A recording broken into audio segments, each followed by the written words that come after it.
Well, hello, Daniel. It's good to see you again. We Good to met see you, you, Dhammarato. and that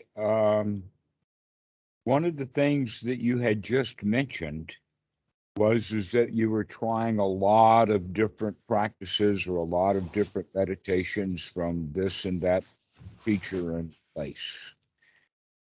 Is that If you want the executive summary, I didn't try no? that I many do things. not.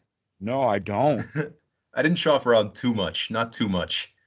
I Okay. just did the breathing. I just read Well, Daniel Ingram's book, the breathing, and then the Vipassana, the focus on body sensations, those two, and that's pretty mhm. much it. So pretty simple. Well, any instruction that starts, stays on, and ends with focus on or take an object of meditation, and this is the object that we present to you. Go look at what we're talking about. Okay, any book that does that Yeah. is off track. A much better way of saying is that here, practice on this object of meditation. And when you get good at practicing on stability of the mind, we've got a whole bunch of stuff for you to look at. We've got the entire Satipatthana. We got body all over the body. We've got feelings all over the feelings. We got thoughts all over the thought world. And we've got ups and downs and backs and forth and starts and finishes and cessations and relinquishments and all of that kind of stuff are objects that are to be taken one at a time as they occur. And yet Western mentality get focused on, oh, this meditation technique of focusing on this object is a different meditation technique than someone who is focusing on a different object. And because of that, they're in competition. And both there's a story that Buddha teaches about this, and that is the story of the 10 blind men fondling an elephant. Have you ever heard that story? I believe you told it that they all fondle a different part of the elephant and then they all Mm-hmm. come away with a different interpretation. Is that correct? Right. That's Western Buddhism for you. Okay. And I'm trying to introduce to you that the places that you've been feeling around is just part of the elephant that exists. So are you saying don't focus on one particular object? Are you saying like focus on everything? No, I'm not saying any one of those things. I'm saying, in fact, that we learn first to focus on objects. And then, after we get really good at that, and the way that we would consider being good at that is by the hallmark or the roadmap marker of the first jhana. So Okay. once that you've gotten the mind into the first jhana using whatever focus or technique that you use to get into the first jhana, now we've got a whole list of things that we are going to be paying attention to, which is, or in fact, now the wholesome aspects of what we were doing in the first place to get into first jhana.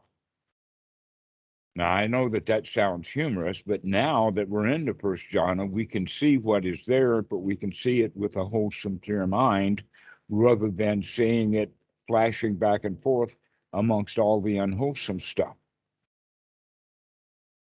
But there is stuff to be inspected, stuff to be investigated. And what are some of the items on the list? Is watching how you apply the mind to the object and then watching how you can sustain on the object no matter what. That in fact, that's the applied and the sustained, and that should be the object of the meditation and not the meditation object itself. The object of the meditation is, can you apply the mind to an object and keep it there? Ah, so what else is worth as an object? Another object is the object of how good we feel, how satisfied we are. In other words, we're talking about the object now of sukha. Taking the object of sukha means that we make sure that we're taking the object of there is nothing to fear here now. And then we take the object of, wow, how comfortable I am just sitting here, no place to go and nothing to do. And then we focus upon being satisfied. And you start working with that satisfaction. And when we get that feeling of satisfaction, that's actually the aspect of the first jhana, especially since we've been focusing on the object. In other words, back to the applied and sustained thought. And now we are actually having the object of sustaining the mind on pleasure and joy and satisfaction. Then we take other objects. And as we take other objects like piti, and then equanimity, and then various aspects of the mind that are in the list of paticca samuppada, as well as other wholesome objects like the Eightfold Noble Path and the Four Noble Truths. These are really worthy objects of focusing on. Mm-hmm. Rather than focusing a little bit and then having unwholesome thoughts coming around and dancing around, and then a little bit more focusing on the Four Noble Truths. Now we can actually stay on the Four Noble Truths while we know that we're staying on the Four Noble Truths as an object. Okay. So then we can begin to notice the rising and falling of everything that we could notice. So first we begin to notice anicca. Everything is in turmoil, everything is in flux. But we really have to stand back with a very, very stable mind to be able to see the dance that is reality. Because when we're in the dance, we can't see the dance routine very well. The dancers who were on the dance floor on stage doing the dance, she's very much concerned, that dancer, with how she fits into the immediate little group that she's in. But it's only the audience that are sitting way back can see the show. And how all of the girls in the dance line are actually in chorus with one another. That's why they call it a chorus line. All right. And so this is what we begin to do then, is we begin, after we get very, very stable, is we begin to draw back. So we can now begin to see all of the objects that we used to focus on one at a time. Now we can focus them on them as kind of a group and see how this whole show operates, how the mind works. Okay, so that's a little bit deeper part of the focus. But first we got to figure out what objects are worthy of paying attention to. Yeah. Because before, in the time of the Buddha, and while he was learning and practicing with various teachers, he was given all kinds of unappropriate, unuseful objects. But he did learn the skill of being able to focus on an object. All right. Basically, the objects that he took that were unworthy of his focus, but he gained the skill of focus anyway, were things like the kasinas, fire meditation, sky gazing, water gazing, the four elements, all in any of the four elements, on the outside. And you turn that around, it says, no, we need to focus on all of the elements, and any element will do, but we need to focus on eventually all of the elements on the inside. And so then the kasina meditations become the body, and the water meditations become the feelings. And the fire meditation, that which consumes and burns things down, is the mind. And then the smoke that's left as the residue are the thoughts, or the clouds. So these are the four aspects: the Kayanupassana, the Vedanupassana, the Chittanupassana, and the Dhammanupassana. But that's in a formalized order.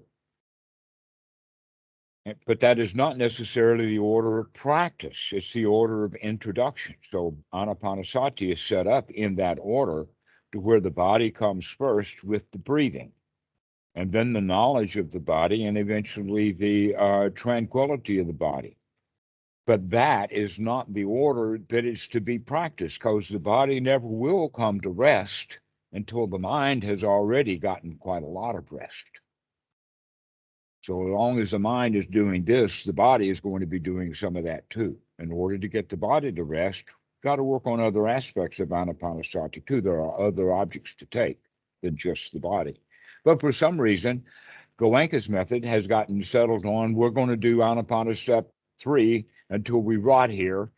And that's what they do. They do that body scanning when it's only just a little of just step 3 of a 16-step process. So, okay. Okay. So what would be a good chronological sequence then? Yeah. Well, I'll tell you what, there is an actually quite excellent, reasonable chronological sequence that are set up, and this is called the 7 factors of enlightenment. In the Pali, it's the Sambhojana.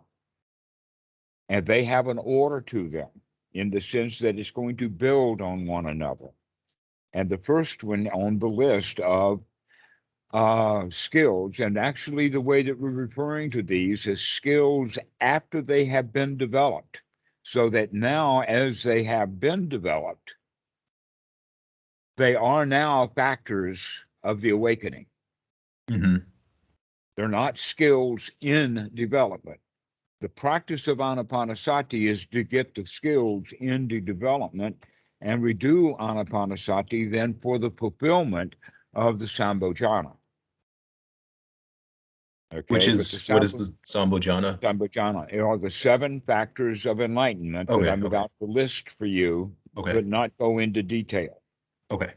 Okay, so that you get the chronological order down, and then we can see how that operates in the moment by moment. Okay.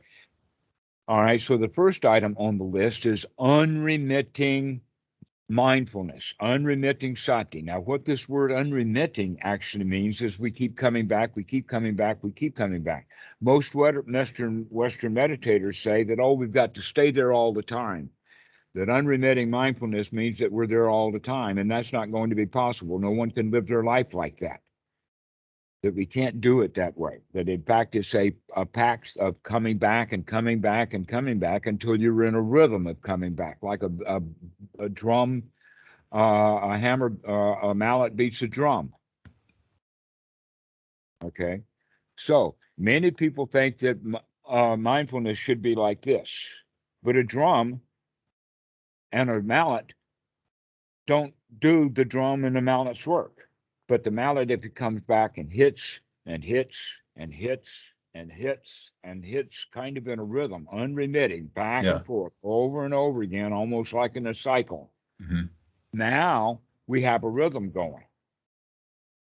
So that's unremitting mindfulness. And with unremitting sati comes next is the unremitting investigation. To look at what the mind is doing. So the Look at what the unremitting, body is.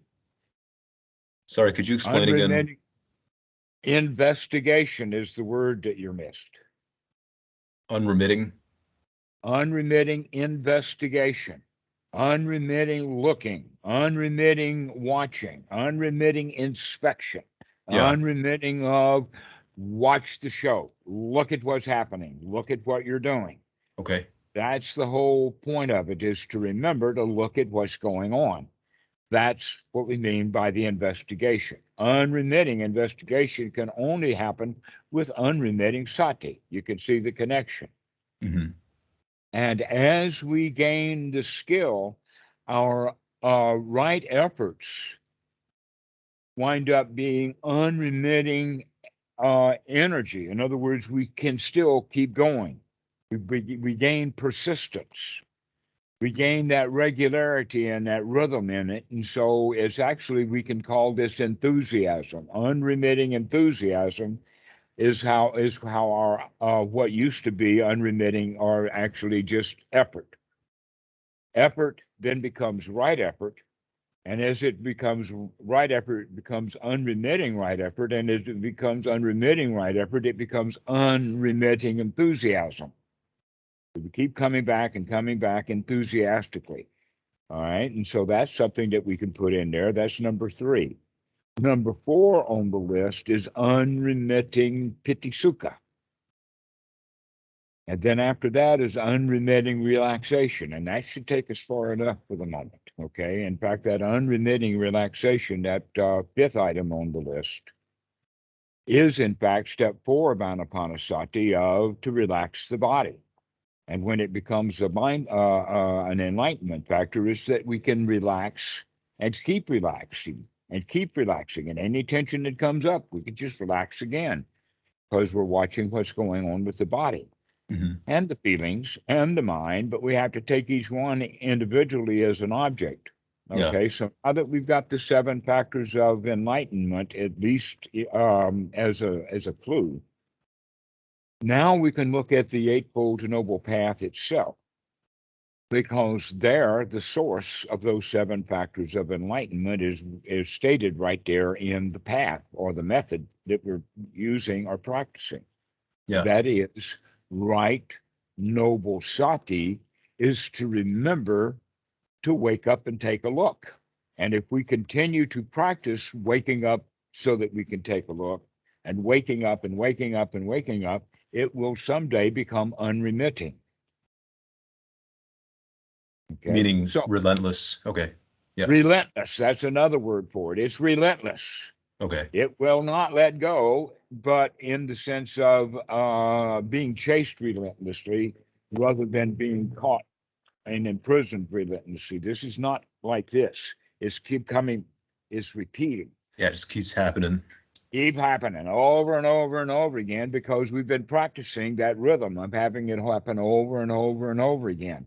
Okay. The repetition, by the way, is one of the most important teaching techniques for this, so that the students get into the point that, oh, this is not, can I do it really well?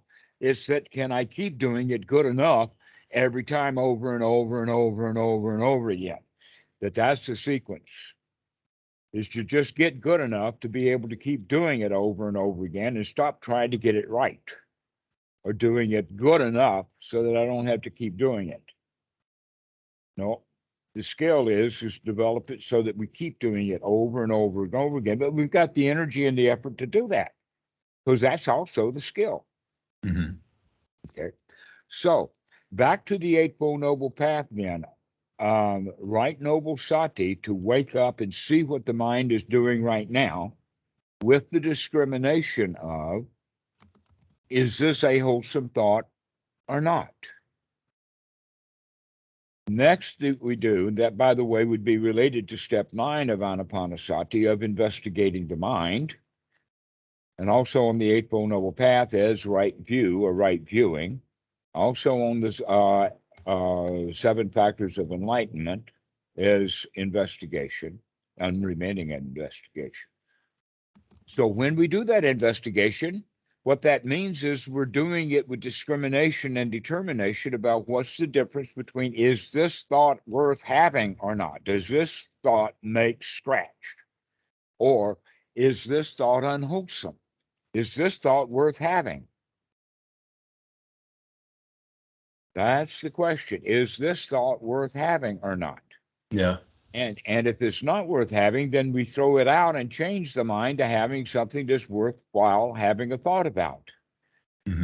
So if we're having an object of relaxation, then we want to make sure that the thoughts that we're having are relaxing thoughts, not thoughts that keep us unrelaxed. Okay. Okay.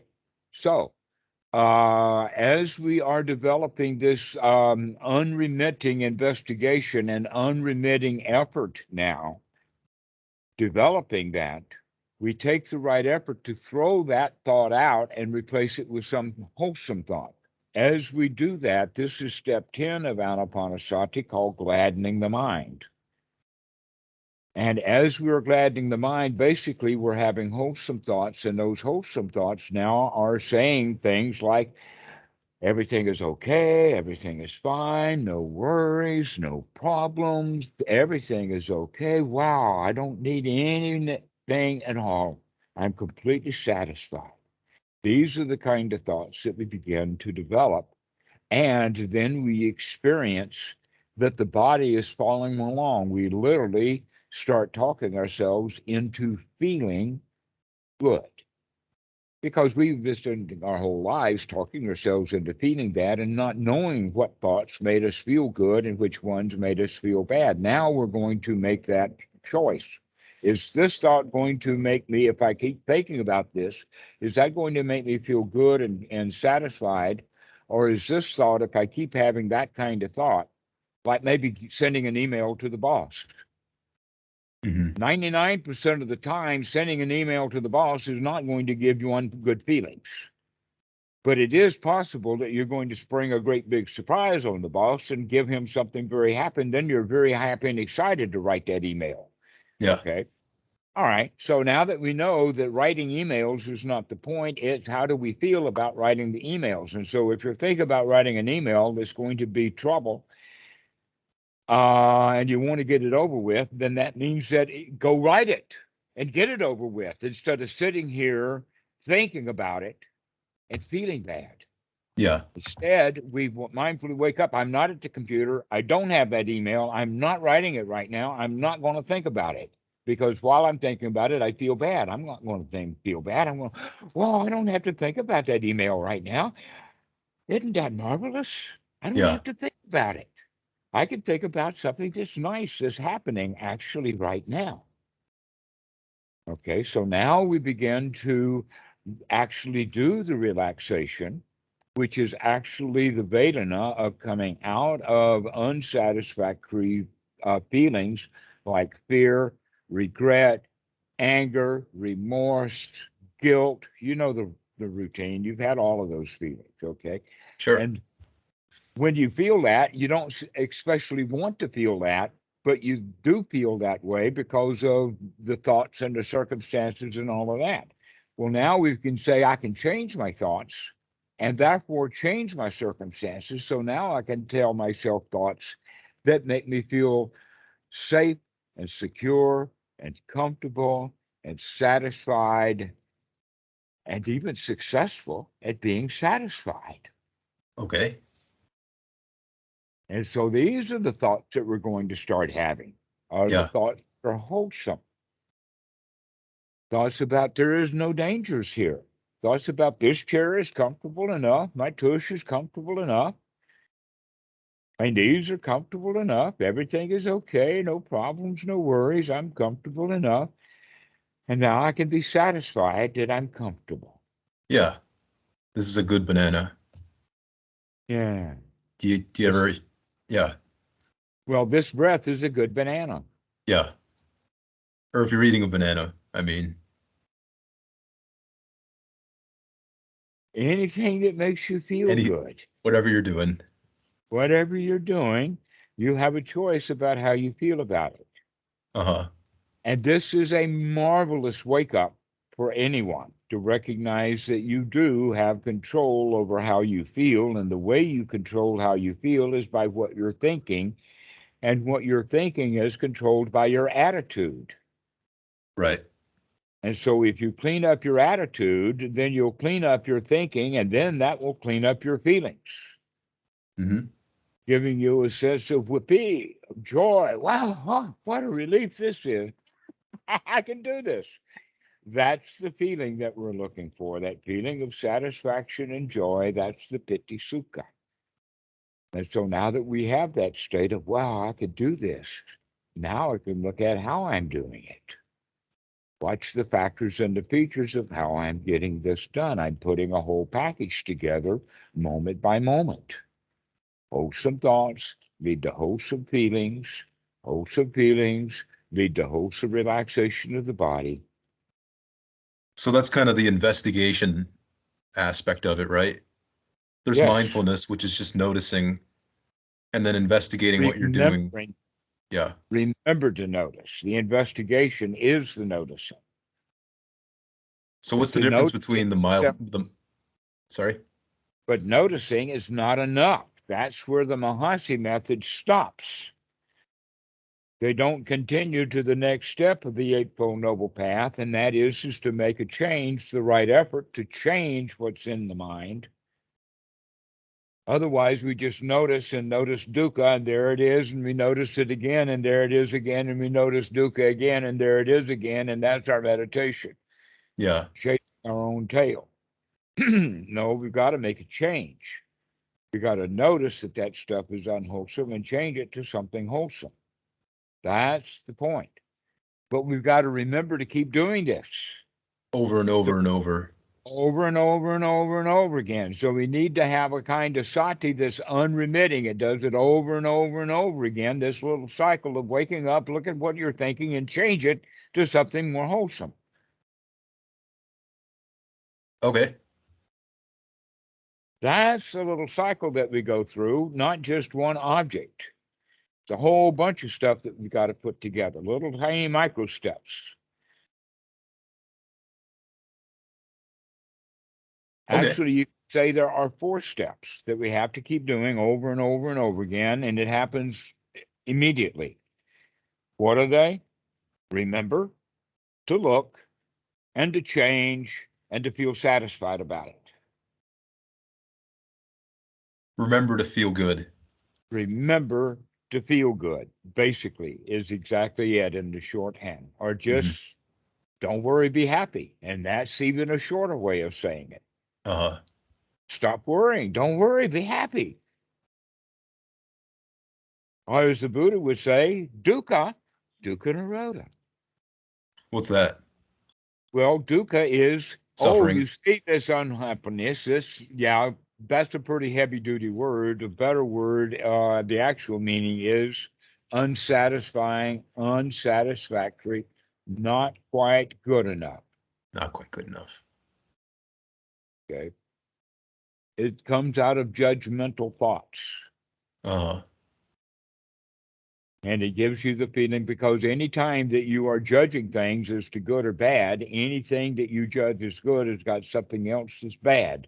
You're creating a duality.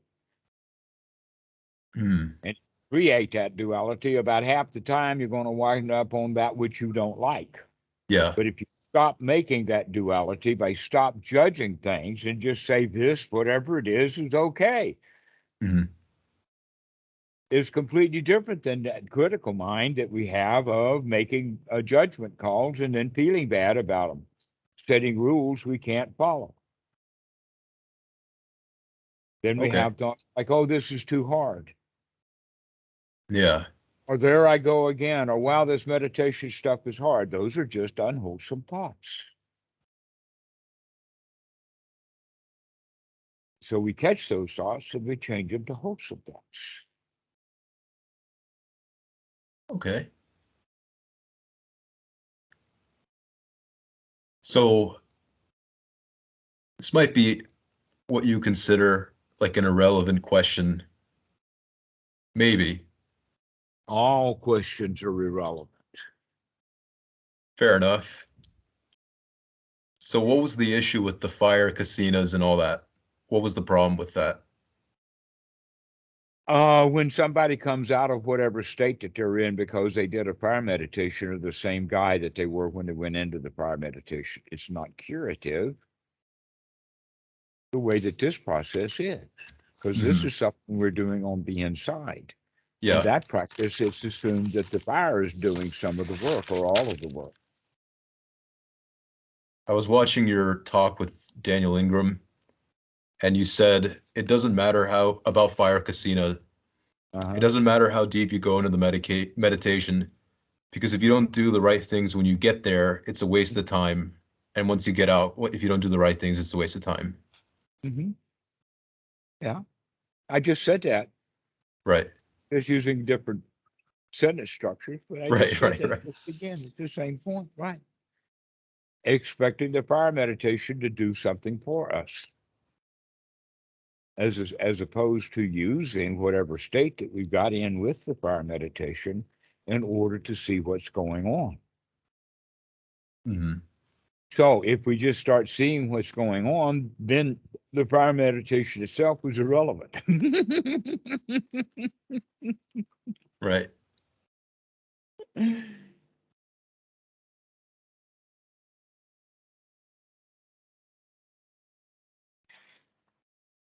Oh, and back to the little snicker about all questions are irrelevant, Yeah. is Sure. because all questions are because there's some doubt in the mind.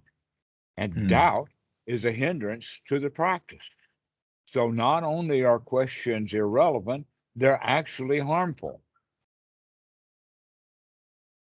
While the mind is questioning, It's not investigating, it's questioning, it's mulling, it's trying to fit old data together to try to make sense out of the past. Yeah. And if we stop doing that and stop asking questions and just be here now and watch what's going on, we don't have any questions. We are not full of doubt. We can actually clean the mind and have wholesome thoughts instead. Okay. Now, that doesn't mean that I don't answer questions. And in fact, that just gives me an opportunity to yabber on, and I like doing that.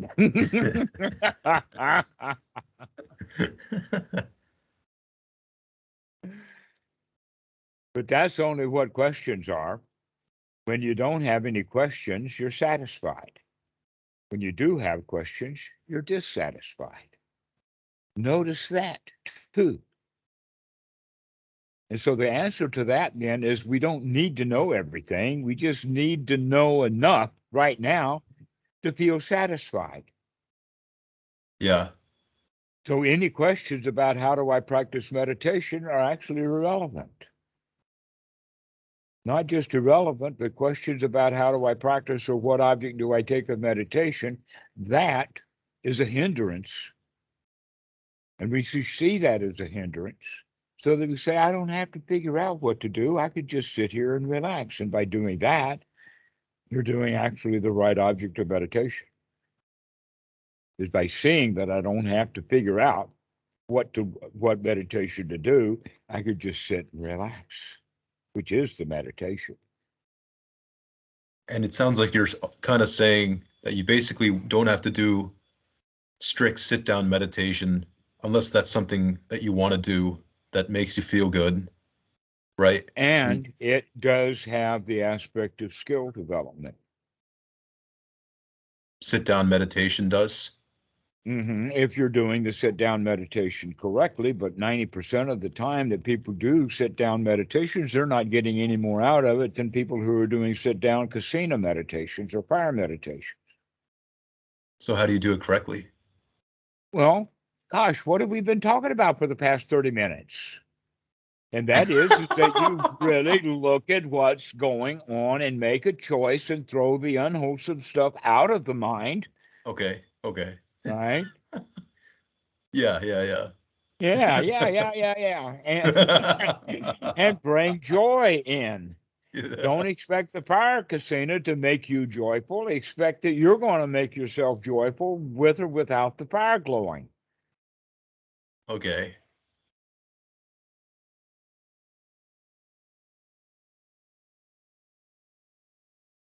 So that's skillful. That's skillful. That's the skills, right? That's the skillful way of doing it is to remove the unwholesome thoughts and replace them with wholesome thoughts. Which means the skill is the skill of recognizing whether a thought is wholesome or not. Because a lot of students will say, well, how do I know what's a skillful thought and what's an unwholesome skillful thought? And the answer to that is determining it as skillful or unskillful is a skill to be developed. And as you examine thoughts more and more and examining the same thought, feel complex, you begin to recognize that a whole lot of thoughts that you used to thought would be okay to have, now you recognize that they too are unwholesome. Yeah. And then when they Like an arise, you example can just of throw them out. just throw them out and come back to a wholesome thought. Mhm.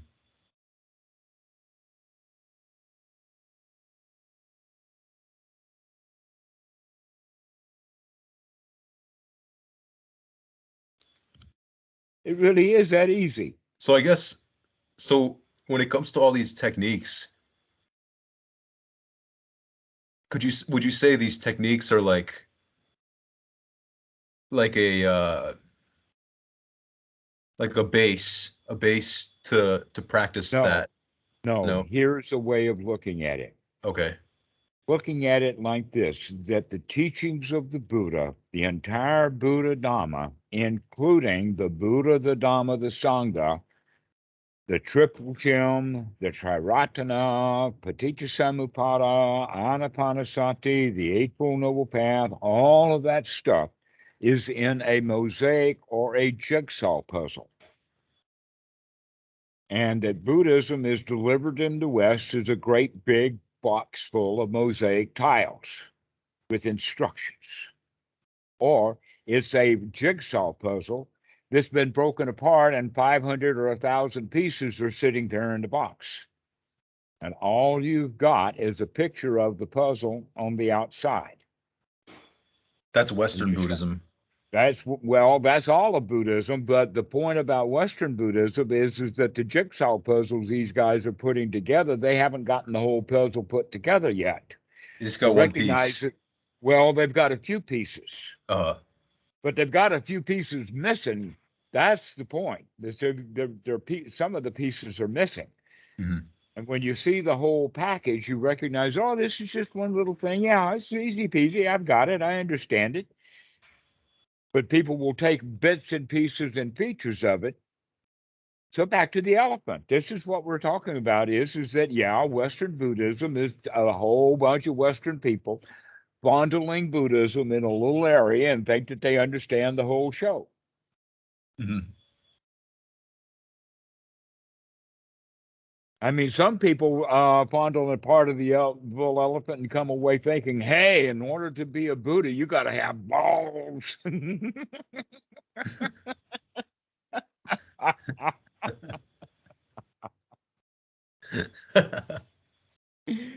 But since most people don't investigate that very well, they don't even understand that, that rogue elephant's got balls. And that's where the quality of the Buddha comes in. You know, the Buddha was known as a lion. Yeah. He was also known as a bull. And in this case, it's not a bull like a cow. It's a bull like a bull elephant. Would you say he was like a monkey? No, I would say like he was the biggest gorilla in the tree. Okay. Whatever tree. Like he was really tough. Right. Okay. Remember that he was a prince. He was a warrior prince. He was a warrior prince, exactly. He was skilled in all the martial arts. He knew archery. He knew elephant training. He knew horse training. He knew all of that. That when he left the castle, if it was a castle, I think it was just a wooden barn that he lived in, but we've got him, Prince likes to have castles. He carried a groom, or he took a groom and a horse with him. Chanda was the name of his groom. He gave the horse freedom, and Chanda stayed with him.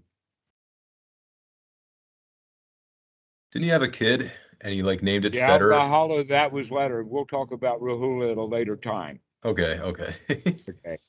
No, we're talking about that there were great success stories, that he was on top of his world when he left. And when he went out into his spiritual practice, he could meet or exceed anything that any teacher gave him to do. And then he would leave because he felt that too was unsatisfactory. But he developed a huge number of skills along the way, and he sat down and he figured out that, hey, there is something to some of these practices, but the real issue is that we've got to see the crap in our mind and throw it out. That's the real major change that the Buddha said. That's the real path, is we've got to make a change. When? As soon as we see it. When do we see it? As soon as we remember to look. Yeah. Yeah. It's not in 50 years. It's right now. It's right now. Yeah. Look at it right now. This is it. Look at what you're doing. And when you look and look and look and see and see and see and know and know and know, those elephant testicles start to grow. Because you know that you know, and you know that what you're saying is correct, and you've got great backup. You've got backup from your lineage, from your own teachers. You got backup from the Sangha that you're in and the other monks around. You've got backup from the suttas. You know that you know, when you've got good backup, solid, full-on evidence that you know what you're saying is correct.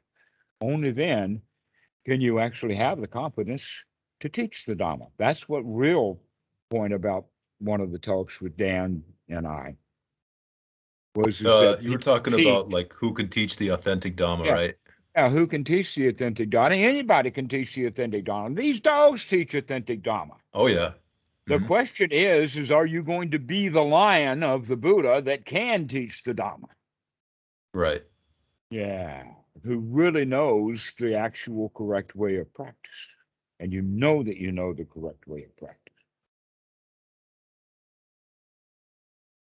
And so that's what my job is, to instill in you that confidence that you know that you're practicing correctly, and then you don't have any questions. That would be good. That'd be good. Yeah, yeah. So just drop the questions and see and know. Huh. That makes sense. Yeah. Just questions are an irrelevancy, not a relevancy and just like it, there it is.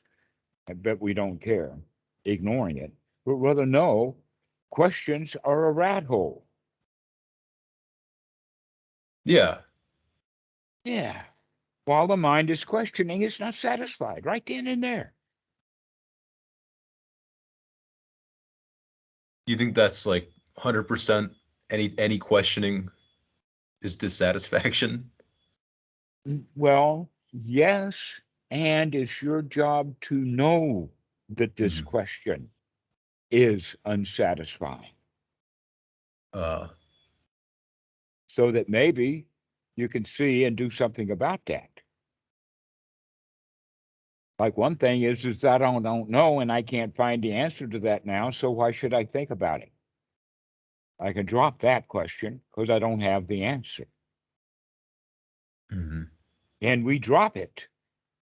Or do we Yeah. have to invent something and try to say, oh, if I think and figure and worry long enough, I might be able to dream up an answer?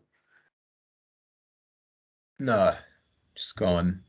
Yeah, that's a lot of work. No, I Yeah. can do it without it. I don't need that. I have enough information right now to practice correctly. Okay. And so we begin then to develop the skill of being satisfied, because questioning is developing the skill of being satisfied, hoping that answers will make us satisfied. No, questioning just gives us a habit of more questioning and more questioning. And yeah, we get a little satisfaction when we get this answer, but then we got more questions. When are we going to change that whole system into learning to be satisfied without the answers?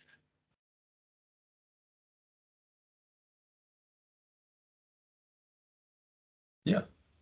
Yeah. Hey, I don't have to know whether George Bush or Arnold Palmer are going to win the presidency. I don't care. Not my problem.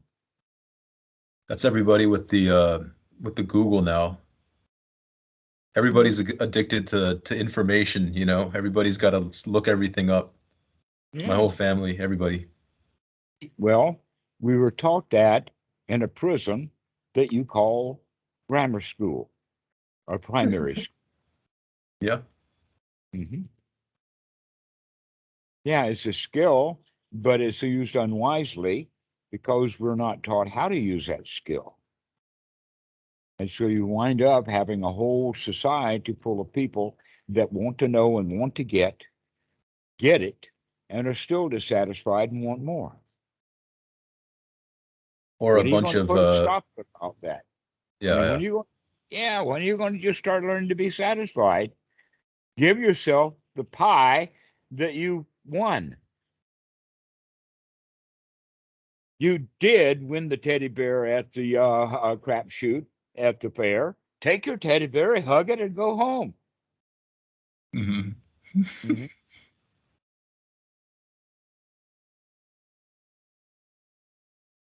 Be satisfied with what we've got. That's the idea. Yeah. It's good to be it's good to learn things though, right? It's good to like But how do we learn things? We don't learn things by questioning. We learn things by observing. mhm. Bango got you that one. Yeah.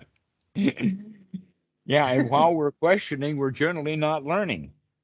That when a student has got a question on his mind while I'm talking, that question on his mind will prevent him from hearing the answer to it while I'm telling him before he asks the question.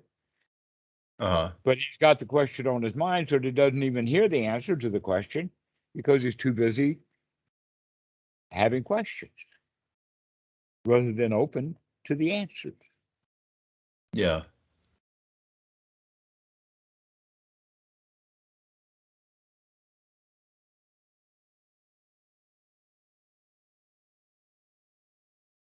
So in that regard, questions.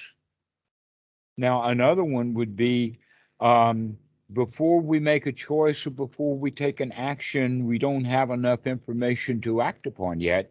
Can we happily ask questions, gather more information so we know where to go, what to do, which I do all the time. I ask students a lot of questions Mhm.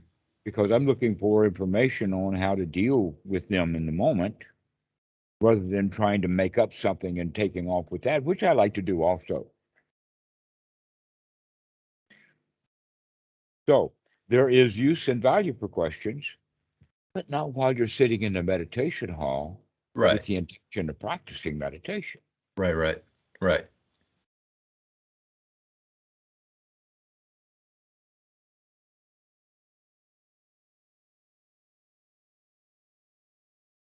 It's kind of like or similar to questioning. Questioning is a skill, or finding information is a skill. Mm-hmm. Just like if someone were to body scan 24 hours a day, or like focus on their breathing all the time. It can't be done. Nobody does. Oh yeah, yeah, but you know what I'm saying. Like, All right, you're using Western language that has eternalism built right into the language with everys and always and pure and perfect. I mean, our vocabulary is just riddled with impossibilities. uh,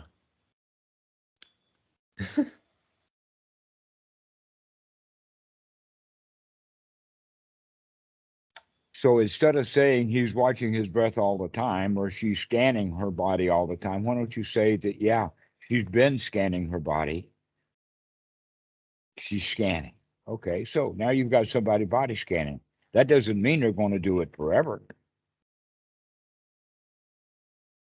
How is she going to, while she's body scanning, stand up, walk out of the meditation hall to lunch, fill her bowl full of food while she's in the line, and then sit down and eat the food? She can't do any of that if she's fully intent on watching body scans. but what do So you? that I'm not talking about people doing it all day. That's impossible. I that's agree. what you just said. No, I misspoke. I misspoke then. What I I'm listen. That's the whole point. Is I what I'm listen to what asking, you no, can what I'm say. asking is, what do you think of people who just follow these techniques and make progress if they're not doing anapanasati or throwing things out, they're not doing that That's the practice. question. Are they making progress? Mhm. And what is progress according to what standards? Mhm. I know of people who have lived in meditation retreat facilities, first paying a lot of money to get in and then stayed after their time. But I don't know if they're making what progress or not until I can see basically. Um, this is something interesting. When I was very, very young, there was a joke about how does a child learn to repair a bicycle? How does he learn to use the pliers? How does he learn to use the screwdriver? That kind of thing, Okay. right? And the answer is always is that you got to hold your mouth right in the sense of screwing. You know, you got to get really into it. You got to really hold your mouth right to get that thing done. Okay. Mhm. So in the meditation hall, the only way to do meditation, you got to learn to hold your mouth right in a great big grin. But in order to hold the mouth right, you got to hold the mind right in a great big grin. And in order to keep just the grin on your face, you have to have the whole body devoted to that grin. So the whole Yeah. body is sitting there grinning. The whole feeling is sitting there grinning. The whole mind is sitting there grinning, and the thoughts that we're having are grinning thoughts. And that's when we're actually in a wholesome state that the Buddha would call sama area samadhi, or right organization of mind. Okay. Okay. So when you're talking about only the body scanning or only on the breathing, I'm talking about, no, we're talking about a state of mind. Hmm. And that state of mind has the quality of a grin. Okay. Perhaps even a snicker, but a grin will do. I try grinning when I sit down to meditate, and I can't hold it too long. Like my muscles get tired. But notice that you haven't been developing the muscles of smiling and grinning. Uh, And also, when you're doing it consciously, watch whether you're holding the smile, which puts tension into it. An hmm. example of that is hold your hand out and hold it still. If you hold your hand out and hold it still, it will become tense. It will start to waver. You Yeah. begin to see, yeah, your tension is growing. I'm not holding my hand still. I'm relaxing my hand. Uh, The intention is relaxing rather than holding.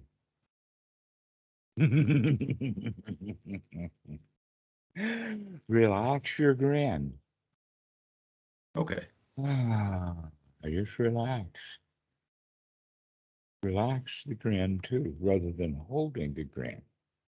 And Hmm. also notice that the tension comes and then the tiredness comes, which means that the tiredness is showing that you haven't exercised the muscles of grinning very much, that you haven't been to the gym of grin.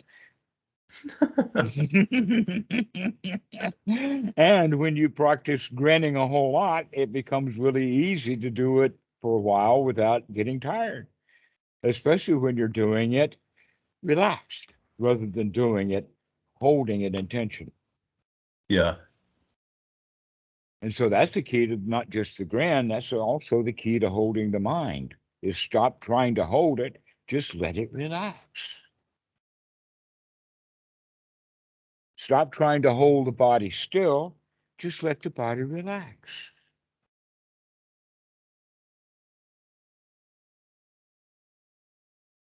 There's this guy on YouTube who posts like 4 hour or 8 hour videos of himself just sitting in the lotus position, smiling, like big grin, Okay. just without moving for 4 hours.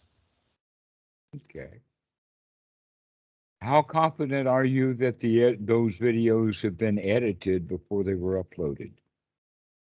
Or Uh, it's all raw footage? You don't no, know. so There's no way to he live streams them, and he's done like hundreds and hundreds of videos, and Mhm. there's like a lot of different um Here's a question for you. How many people sit right along with him happily versus how many people see that and get jealous? uh, I don't think people do either because it's not he's like I don't think he's talked about much in meditation or Buddhist circles. He's more of a performance artist. Yeah. Okay. So There's one yeah, there's one episode where his apartment gets robbed, like while he's in the middle of it, and uh, he stays in position. He stays mhm. smiling and sitting. I can do that too. Yeah. Yeah. So after you have the skill, then it may be also useful to have the wisdom to know when to apply the skill and not. Be Right. honest with you, I was once kicked out on an apartment What for? because I was just sitting there when the landlord came in and it freaked him out. Did you pay rent? He wasn't there for the rent. But were you paying the rent? Yeah, that wasn't the issue. So he just didn't like that you were sitting? He didn't like that. It freaked him out that I was in a state of meditation such that I was not about to move just because he was in the room. I wasn't paying attention to him.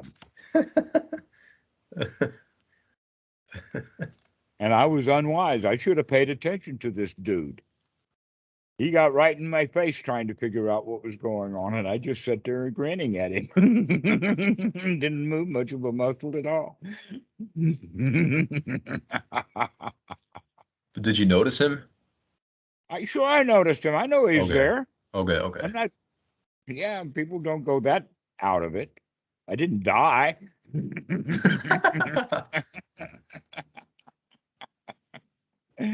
I just didn't move. And like I said, Why? that was a very unwise thing to do because I could prove that I could. To yourself or to him? Well, I didn't have an object. I don't remember at that time. It was a long time ago, way back in the 1970s. I'd Oh already man. developed those kind of skills. I mean, there's nothing to it.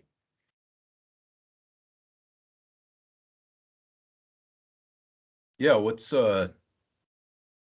or I've been interested in that, like the strong determination sitting, people who sit for hours and hours. What's with that?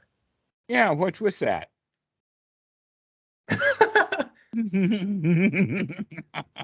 heard the story about a guy who would just like sit that like that for 12 hours and then go take a pee and then sit like that for another 12 hours. I know I've seen him. Yeah? Yeah, well, there's a lot of them. I've seen them in Burma. For some reason, they all tend to go to Burma to do that. Okay. Yeah, he might have been Burmese. If there were visitors to the temple, he would like help them out or if someone needed help. But other than that, he would just sit. Well, that's how I live too. That's what you do? Yeah, I just sit here. Yeah, but you're talking to me. Yeah, but you're like a visitor who came to the village and so, or to the temple, and so I'm taking care of you. Yeah, I take care of my students. Yeah, but if I weren't here, would you just be sitting? Well, I don't know. I'd sit a lot, doing nothing, just enjoying, no practice, Nice. no practice needed, no skills needed. And just, wow, what a beautiful morning. Huh? No place to go, nothing to do.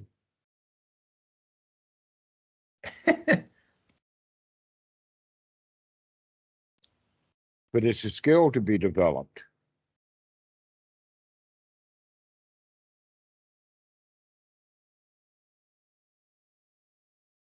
And the skill is what? Well, there's a whole actually set of skills. And like I said, the important one is the wisdom of knowing when to put some skills together. In other words, sati, to look up, wake up, Mindfulness. look at what's going on so that you can deal with it wholesomely. And when you wake up and there's nothing going on, you can say, hot dog, I could do this. Nothing happening.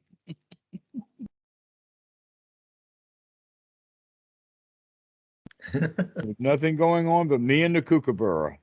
Yeah. There he is again.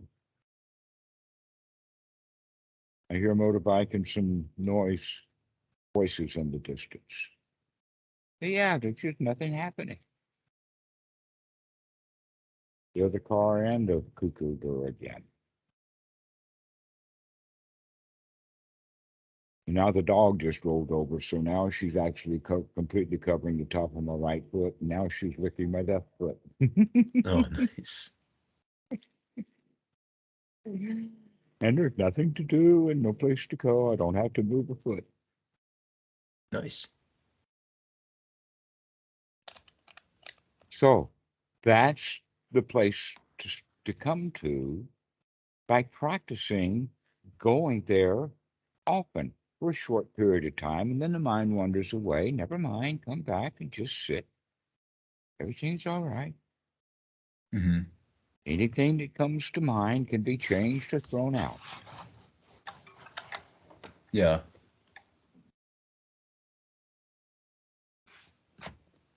But you see that there's a lot of different little skills built into that. Then, in fact, the skill of sati, right investigation, right effort, and right attitude are only the foundation for the skill of getting into the first jhana. And so the next skill is the skill of being able to maintain the first jhana. And only after those skills are fully developed can you develop the third skill, which is the proper way of coming out of the first jhana. Because almost always the way for people to come out of the first jhana is by crash landing back into their hindrances that they would say is ordinary reality, rather than the reality that exists that we can create in our own mind. So these are a whole bunch of the skills that we're talking about. The ability, as we're speaking about this, is the ability to just sit.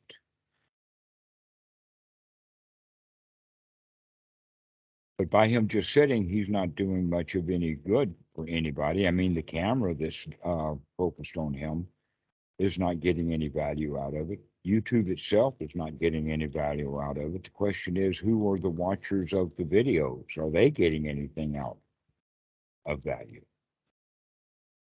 Is he giving inspiration?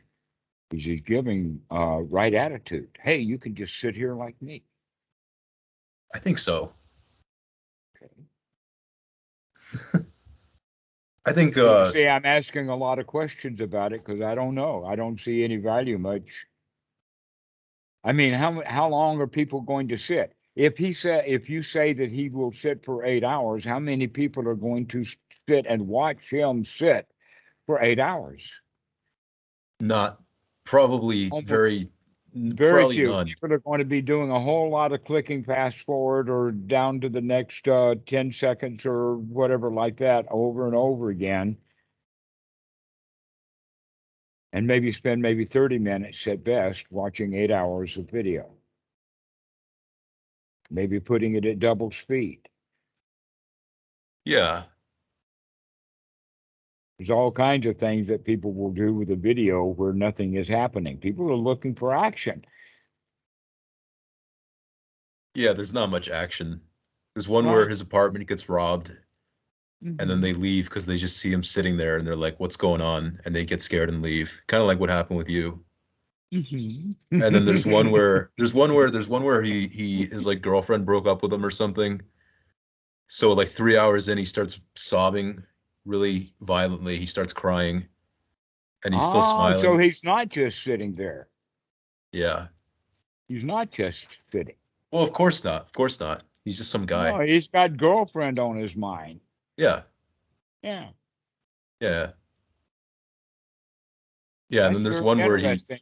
It's what's good that? that he had the. I'd say that's interesting. It's good that he had the courage to publish that video to show that all he's doing is just demonstrating strong determination. He's not demonstrating that he's just sitting. Yeah. That It's, he's yeah, worried. it's a strong He's determination thing for yeah, sure. yeah. It's all about that. I know. I've been there, done that. Is, so you think that's useless? Yeah. And it's got tension built into it because of the strong determination. You want to go back to the example of the hand of holding oneself still? Yeah. It's got tension built right in Mhm. rather than just relaxing. And if you're just relaxing, then are you keeping a timer on how long you relaxed? Or are you just going to relax? Yeah. Actually, that kind of happens lately when I sit down. Like, I'll do 10 minutes and Uh-huh. I followed your advice. I've been doing like several 10-minute bursts Great. throughout the day, and that's pretty good. That's pretty good. I like that. Ah, But well, now the sometimes, getting benefit out of it. That's good. yeah, yeah. Go ahead and say yes, the yes but coming. But, But but, sometimes after the 10 minutes, I hear the timer go off and I'm like still into it, so I just sit down for another 5-10 minutes. Like I oh, stay well, this has sitting. got nothing to do with timers then, does it? Yeah, yeah, forget about the timer. Yeah. Right. But you Yeah. do have to sit down and practice correctly long enough to get yourself into a really good state. And then the question is that why should I get out of this simply because some timer went off? Yeah, That exactly. that was set in the past. Yeah. So it's just a machine doing its job. Why is it now my boss? Yeah. Yeah.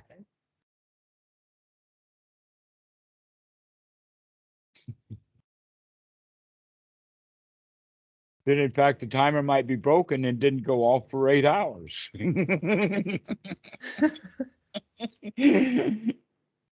don't think I'm there yet.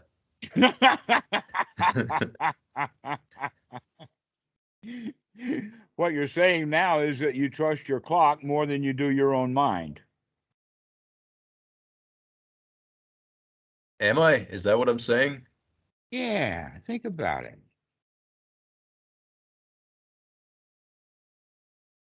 No, that's the I'm saying sometimes the timer goes off and I stay meditating. Mm-hmm. So I Okay. go by my own mind, not the timer. Right. Okay. All right. But when you set the timer, what thought did you have? Well, when I set the timer, I want to make sure I sit down for long enough. Oh, okay. That's important too. All right. Well, um, then why don't you set until you feel like that it's long enough? Instead of thinking, oh, it's going to take 10 minutes in advance. So this is the next point. You don't need a 10-minute timer. You need to sit down and stay there long enough, practicing correctly until you get yourself into a really, really good state. And then why leave?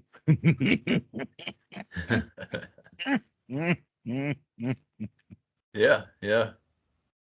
And practice that now 6 or 7 times a day because you won't be able to stay in it long.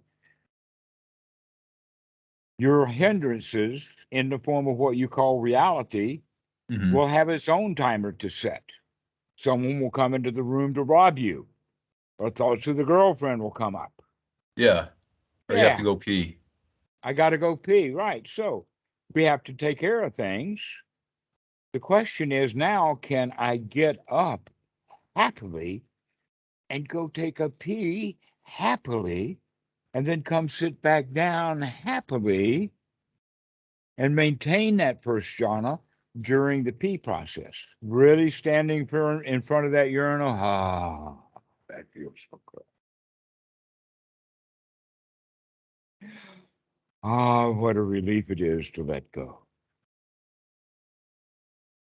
I do notice ever since I started meditation, sitting down formally, every little things feel better. I can get that, like little things, more gratification, more fulfillment in small things, Well, fuller that's because experience. you're seeing more things, and the more you see, the more satisfied you get.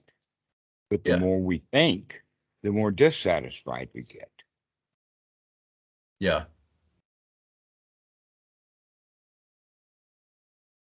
So looking instead of talking is the right way to go.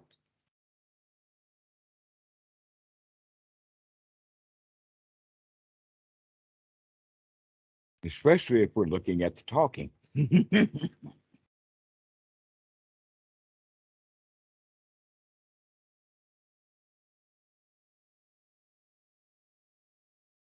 you know what tulku system is?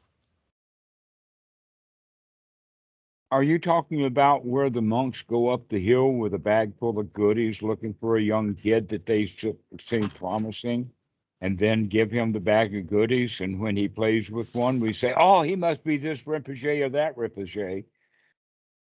Is that the Toku system you're talking about? Where they talk the mothers into giving up their kids, that the mom's not about to give her kid to that monk until she's told that this your child is special enough. Now give him to us. Yeah, that's what I'm talking about. Yeah, I Like the know. Dalai Lama, isn't he basically a tulku, or is he different? No, he is actually renouncing the Tulku system. Oh, really? Yeah, he was brought up in it. But like being brought up with Ledbetter, Krishnamurti actually excommunicated himself from the Theosophist. So the Dalai Lama has excommunicated himself from the Tulku. Okay. You don't know about the story of Krishnamurti. No, Never mind. Well, he's dead now. It doesn't matter. J. Krishnamurti, Yeah, the old one from the 1880s. the Indian guy. Yeah, right. I know about him, but I don't know his Yeah. story. Okay. All right. Well, we don't have to go into it then. No, never mind, because we've got the example of the Dalai Lama, who is, by the way, a good friend of my teacher, Bhikkhu Buddhadasa. Wait, Have you so seen that video? Krishnamurti was Tulku system? No, no. Krishnamurti's got nothing to do with it. He was a different example of someone renouncing the lineage that they had been trained in. Oh, what was he trained in? The opposite. With Colonel Alcott and Ledbetter and Madame Blonsky, Transcendentalism, that whole stuff about the 1880s. That was a Buddhism that came to the West. Uh, Mhm. But let's not go into that. It's not important. yeah, okay, that's fine. Okay. What is important is that when um, systems find themselves not working anymore, then those who are somewhat to do with those systems, if they're wise, they'll make a change rather than keep doing the same old thing over and over again. Well, what happened was that the Panchen Lama was pinched by the Chinese, Hmm. and that they intend to, when this Dalai Lama dies, they're going to come up with their own Dalai Lama. And this Dalai Lama knows that and says, we got to put a stop to this. Otherwise, there's going to be two of them Yeah, competing for which yeah. one quits. So he says, I'm not coming back. I'm not. I'm not going to give the Chinese an opportunity to try to take over our religion by coming up with a kid that they've got trained to take my place. Hmm. Mm-hmm.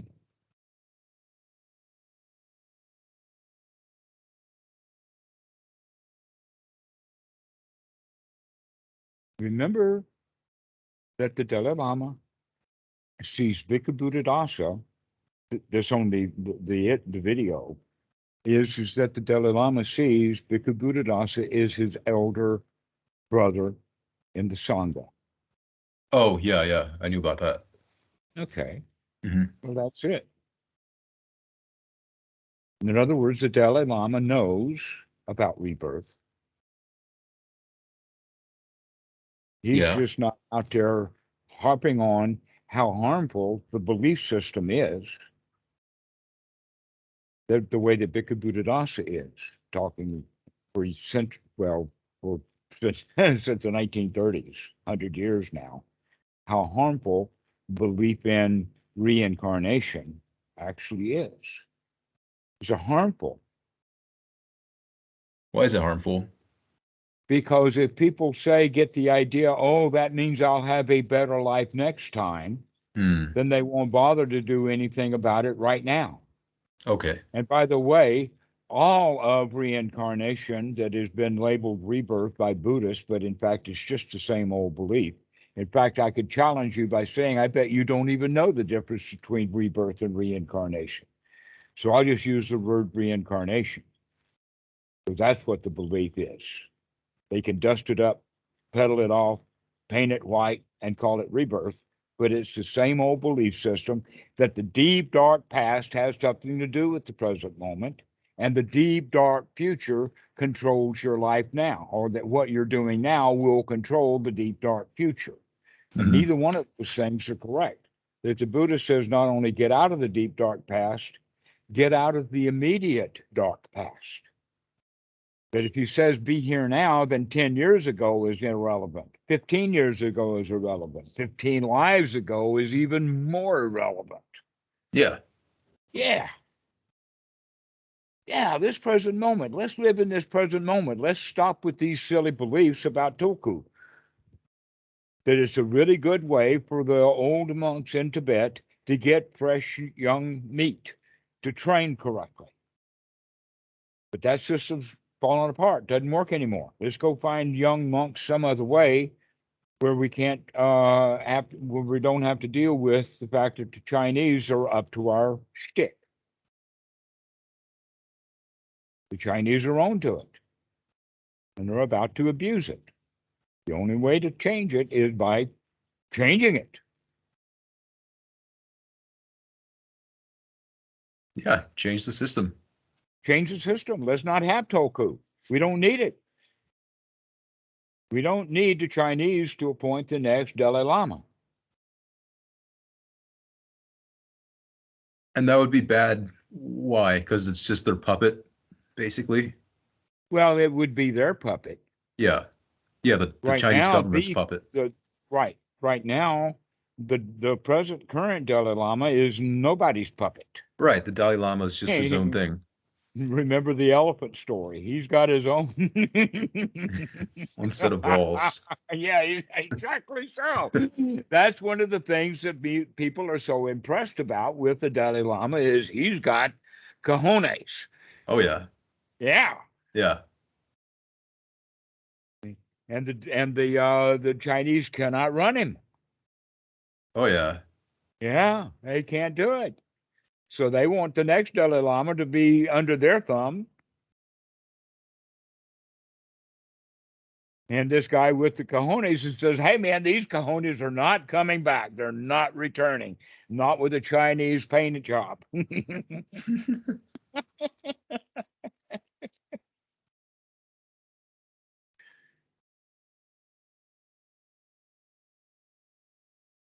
And I know because I've seen some of the comments on that talk about the tulku system. Which There's one? some people, well, the Guru Viking stuff. Oh, okay. Yeah, that the comments are that people really hate me when I expose that stuff. Really? Yeah, they can't stand it. You say, oh, you don't know anything about the tulku systems.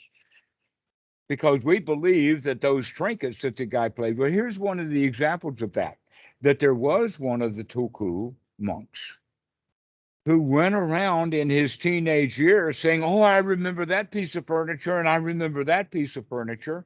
And this guy walking around pointing out that this furniture that this kid is remembering that he had in his past life, we know the manufacturer of that furniture and when it was manufactured, and the facts don't meet that he's making this stuff up. This piece of furniture is far newer than what he's claiming it to be.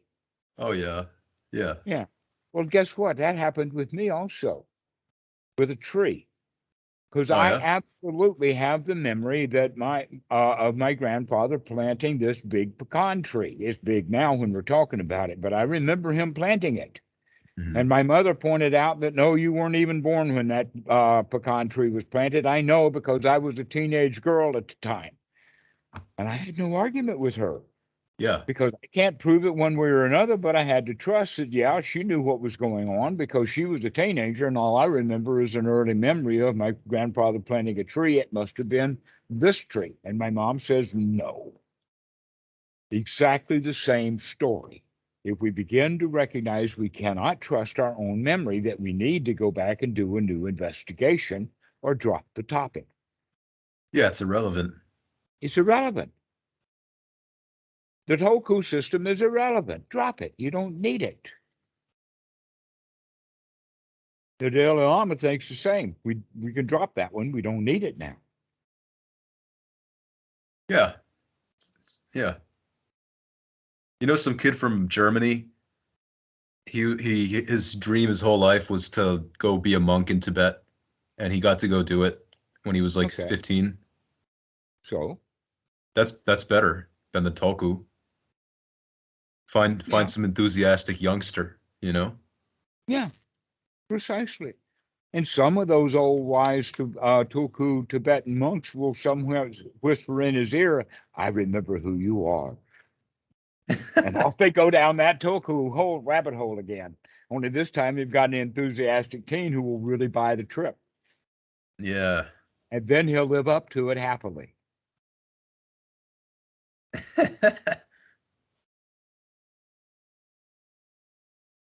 Or delusionally, his choice.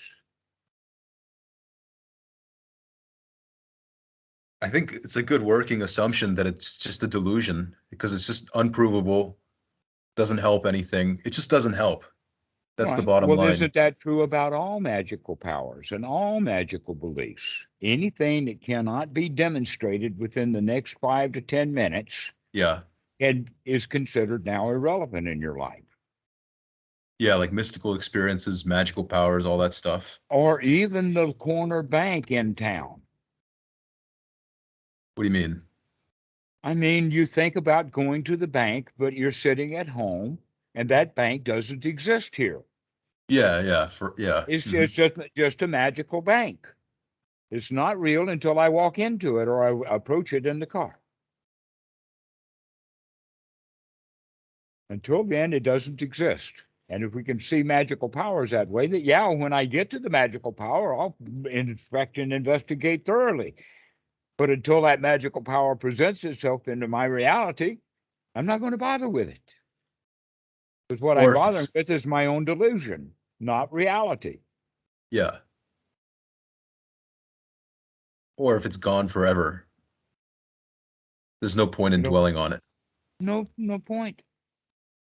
And yet, that's the whole point that the Buddha is trying to teach about greed as the reason for a dukkha.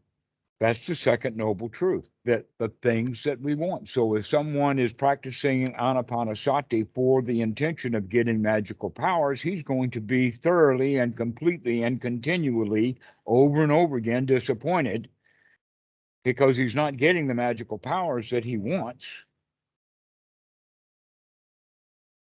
And if he'd stop wanting things and just relax, he would begin to develop some skills that would turn up being power.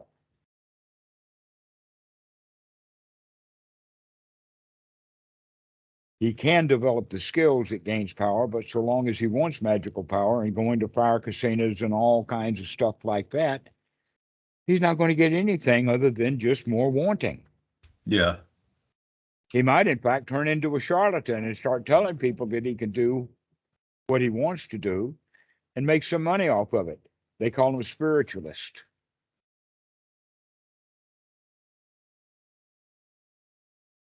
Right. Palm readers, Yeah. Mhm. tarot card readers, been there, done that. Made some money off of it too.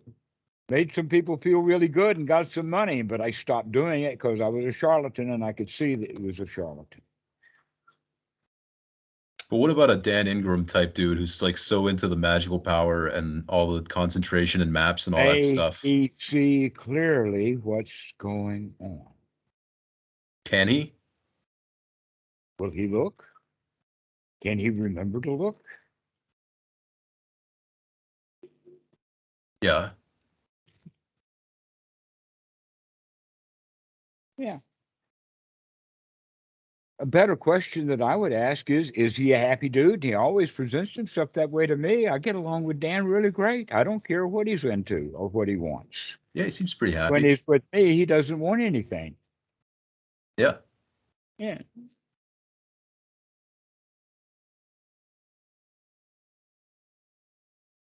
So I don't know what Dan wants. I don't care.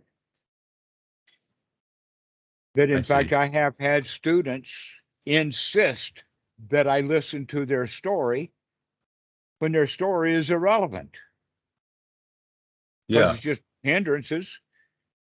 They think that their story is special. Or that you listening to their story is going to somehow That'll help, right? change what you have to say to them. Mm-hmm. Right. Yeah, I mean, I could go on about all my random, out of body experience, mystical experience, all that stuff. Mm-hmm. But I do see that there's no point. It's not going to Right. help anything. Yeah, because all you're going to get from me with any of that is, yeah, I've been there, done that too. Yeah.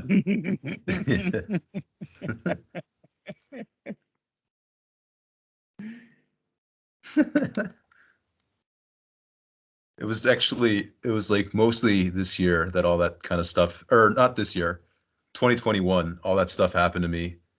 And it was very distracting, very distracting. And it took me a while to just kind of like move past it and just forget about it. Mm-hmm. Well, and in some cases, for some people, that moving past and through all of that stuff is very long and slow. Right. And that's when they give themselves a dark night of the soul, that's because they still really want it. Yeah, they're And still in there's also wanting. still, yeah, and some of us could just get over that. Fine, oh, I don't have to want any of that stuff. I can be happy without it. Mhm. I can be powerful without it. Yeah. Mm-hmm.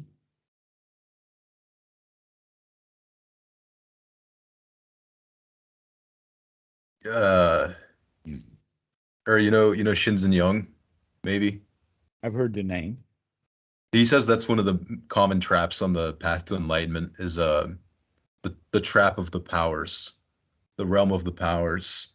People get, In a way, you could say that's the trap that you think? most people start off already in, because isn't magical powers and rebirth and reincarnation deeply interrelated? Yeah. Okay, they're deeply interrelated in the sense of how valuable, how powerful, how real, and all of that kind of stuff are. But in fact, they're just the same thing: delusional thinking, Yeah. wanting something we don't have. Yeah, like the or you So if know how I he can be said, satisfied with when I don't have it and be completely satisfied, and then if it ever comes along, I'll be satisfied when it comes, because my habit is satisfaction with what's real. yeah. But people who want it are going to be dissatisfied until it comes, and they may dissatisfied until the cow come home. Yeah. Yeah, yeah. All that stuff is fringe, random. It's not quantifiable. Is You can't is hindrance. hindrance. Is hindrance.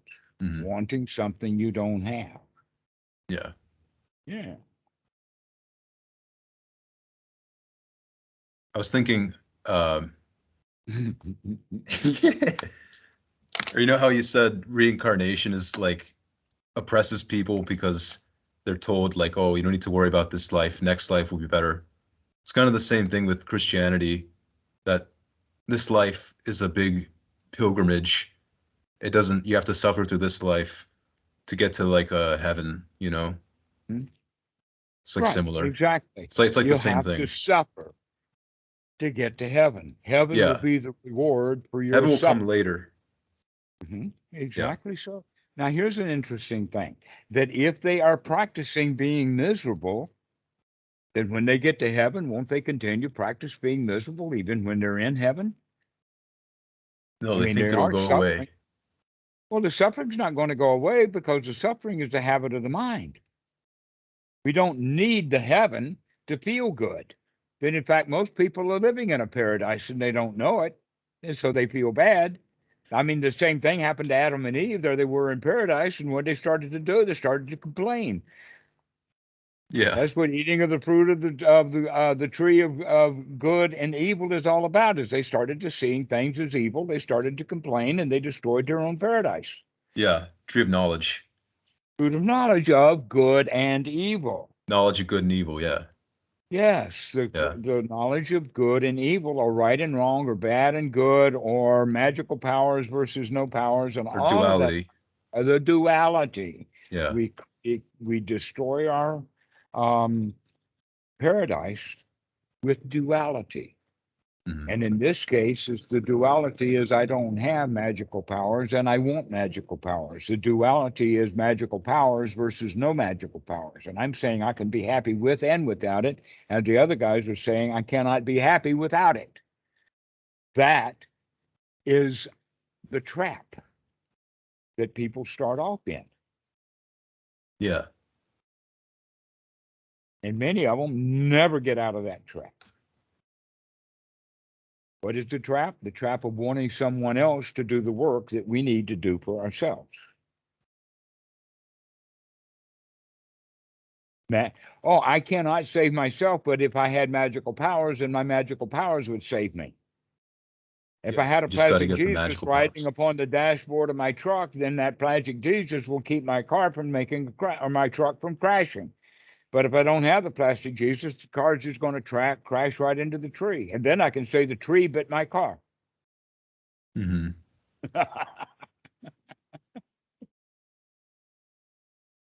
That tree jumped right out in the road and bit my car. But that wouldn't have happened if I'd have had a plastic Jesus riding on the dashboard.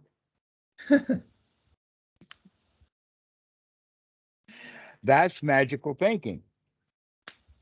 And we spend quite a lot of time in magical thinking, and we wind up being disappointed generally.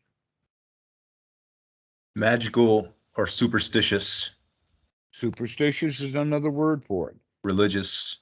Mm-hmm. Yeah. So the way that I say that is that I'm stitious, but I'm not superstitious. Yeah. Yeah. Let's be stitious. Let's look. Let's investigate. Let's see what's going on here. But not Super, superstitious. not superstitious. Superstitious means that I'll just believe anything. Yeah.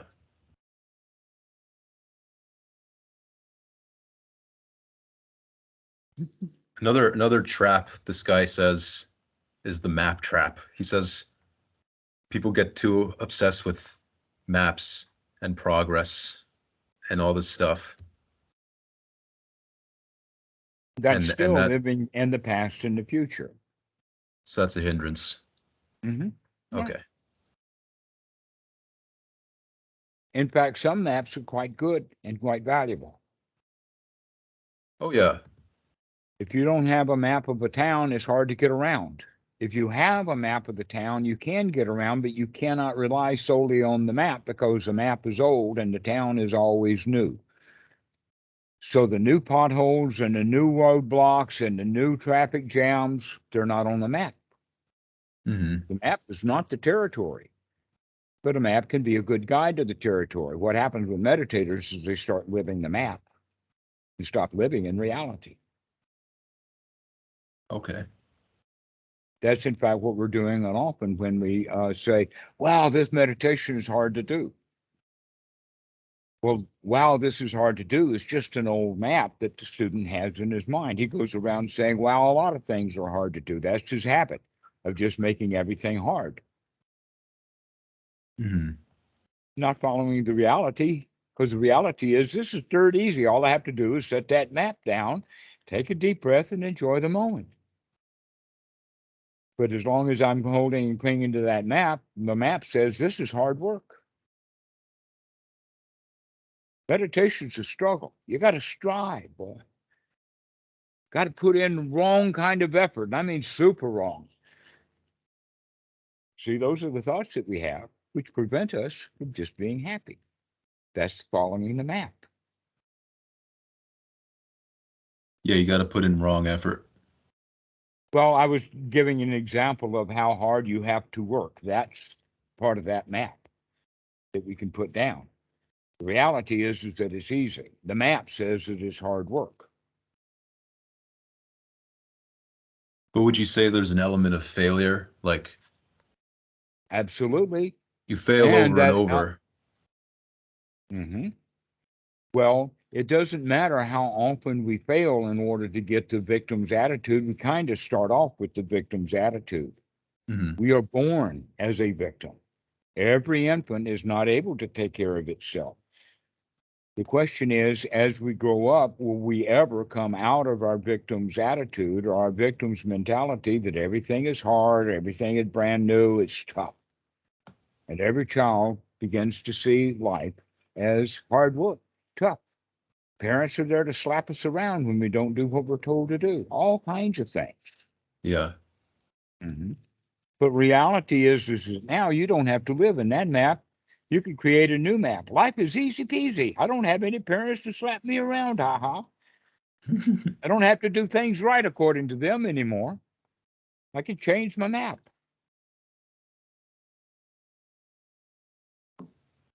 The maps we developed when we were a child, and we developed those maps ignorantly. Mm-hmm. So now we can look at what's going on, see reality in the moment, stop following the old maps. Stop playing the old tapes.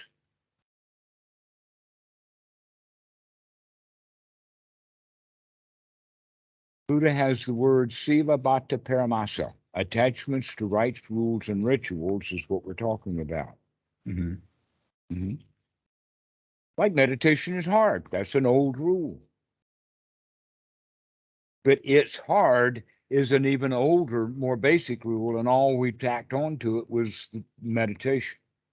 Changing a tire is hard work. The first time you do it, it is. But if you change tires for a living, you can change a tire in 15 seconds. Nothing to it. Got all the skills and all the tools you need.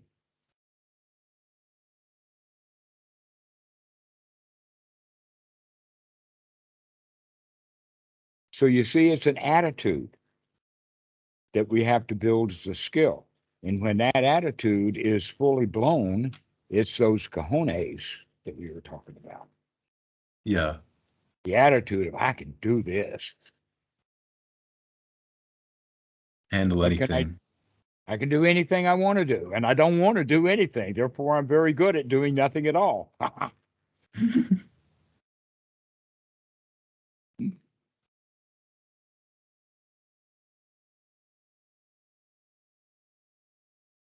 That's something like you kind of see a lot of like people in this community talk about like, oh, what if I awaken or whatever? What if I awaken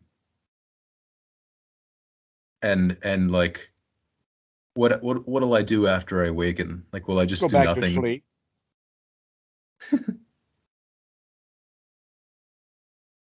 And what do you have to do after you go back to sleep? Wake up. And what do you do after you wake up? You go back to sleep.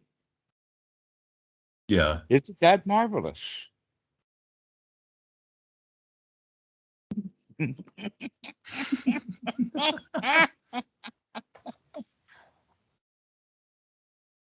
Wake, sleep, wake, sleep, wake, sleep. You do that cycle every day, sometimes twice or three times a day. Mm-hmm.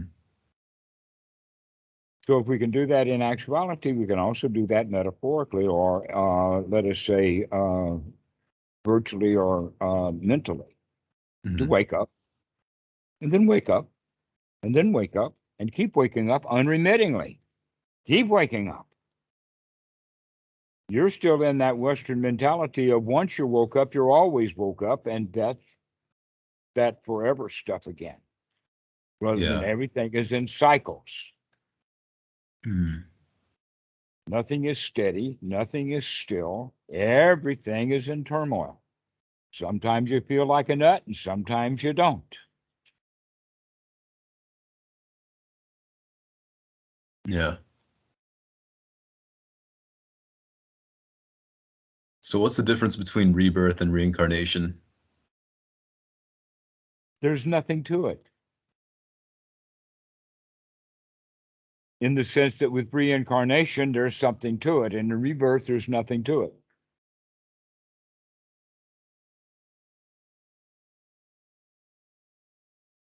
In reincarnation, something is reincarnated. What is it that's reincarnated? I don't know.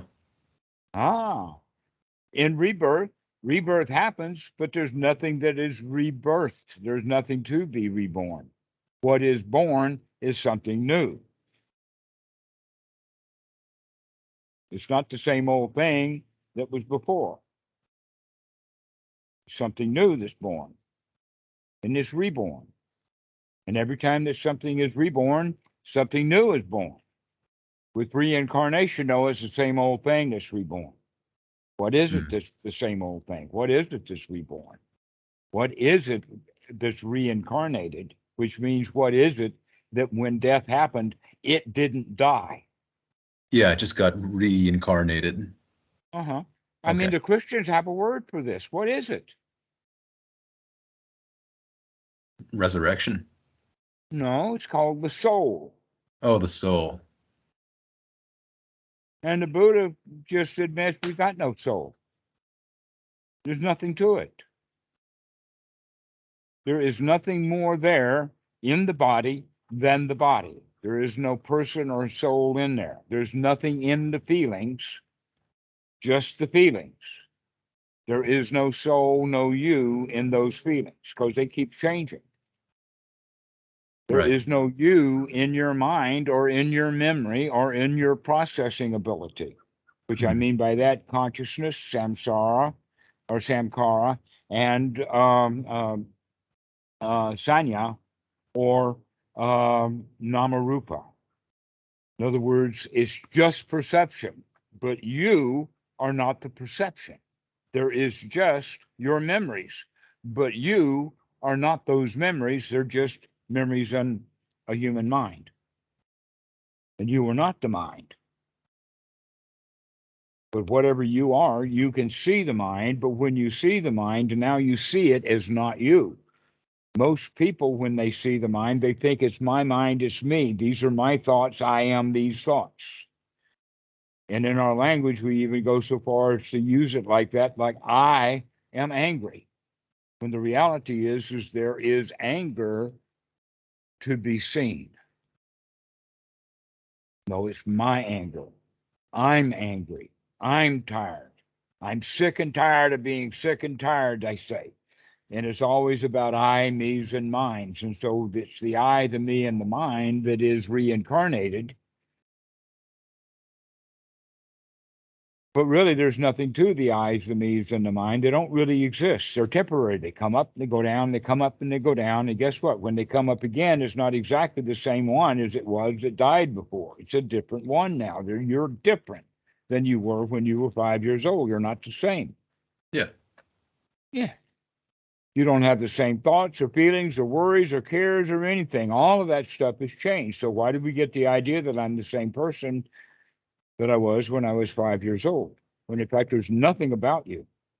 Not one hair, not one freckle, not one wart, not one drop of water, not one molecule of anything is the same. Everything is new. Everything has changed. Yeah. Yeah. So how can I possibly say I'm the same as I was 5 years old, or worse still, 5 centuries ago? That's the belief in a soul. A belief in a soul is that it's everlasting and unchanging. Anyone who has that attitude has the attitude, I can't change. I've got to wait till the next life. Maybe circumstances will be better. Maybe I can find a heaven and then I'll feel good. Rather than, no, I've got to create that heaven. Mm-hmm. So that's the difference. One group is waiting on something on the outside to fix their broken little red wagon. Where the really good child or the playful child or whatever is going to be happy fixing and playing with his broken little red wagon. He doesn't need anybody to come fix it. Okay, so this now is the main teaching of the Buddha in the sense of the 10 fetters. This is the first one, personality view. Who are you is the question that people wrongly ask. That who am I is in fact an irrelevant question. What we need to see instead is what is dukkha and how can it be avoided? Because every time there is dukkha, that's where the self exists. The self is the one who experiences the dukkha as being unsatisfactory. That's the Yeah. self. And so when we stop being dissatisfied, then we stop being selfish. And then we're not being reborn in that or another kind of selfishness. But that's what's being reborn is selfishness. And when we're not born as selfish, that means that now we begin to understand this first better. This personality view is I can change. I'm not the same. I do have the ability to change. And it's up to me to change. So the next question is, am I up to the task? Can I do it? But that Yeah. very first question that everybody has to ask is, who the heck am I going to get to fix my broken little red wagon? Because I can't do it myself. I need magical powers. I need a plastic Jesus. I need a guru. Got I to need get a enlightened. meditation. I got to get enlightened, right? When I get enlightened, then I can be happy. Rather than recognize that when I am happy, I'm already light. And when I don't have what I want, I'm heavy. And what am I heavy with? The things that I want that I don't have, and they burden me down.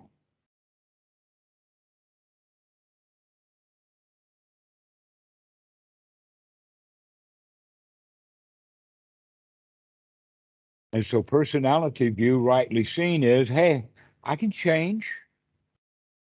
And I can change in this moment. I do not have to continue thinking these unwholesome thoughts. We can change those thoughts.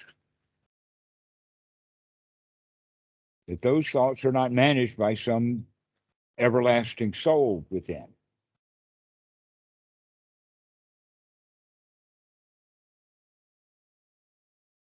So that's the difference between rebirth and reincarnation. And another one is that rebirth can happen anytime, and reincarnation is a great big deal. It requires moms and dads and doing things in the bed and babies getting born and all kinds of stuff. But rebirth, that happens in this instant, right Yeah, now, second to second. second to second. Mhm.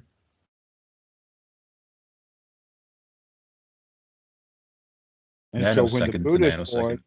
well, no, not that fast. Let us say tenth of a second to a tenth of a second. It generally takes about a half a second to go from everything is okay into what the hell. Yeah, that's true. But it does take less time to do it than it does to talk about it. Talking about it takes 10 to 15 seconds. Yeah. Having that cycle happen is about the same time in fact, they use in the sutras that it takes the time for a strong man with good limbs to stretch his arm. Mhm. It takes that long, about a half second. There it is. That's how long it takes to go from heaven to hell.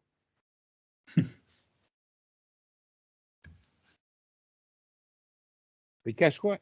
It only takes that same half second to come back out of hell into heaven again. You can die to that hell.